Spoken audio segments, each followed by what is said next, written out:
After a network project is deployed, how do we create a Wi-Fi network on the Huawei eKit SME Network Center? Log into the Huawei eKit website, click SME Network Center in the Cloud Management Platform area. On the Projects Created tab page, click More to access the Project O&M page. Click a project to access the Project Details page.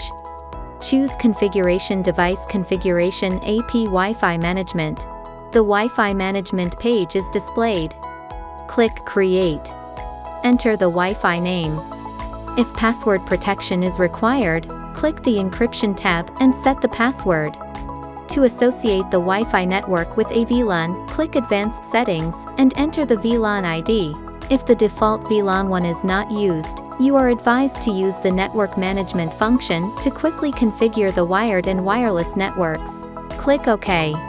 That's all there is to it. Try it for yourself.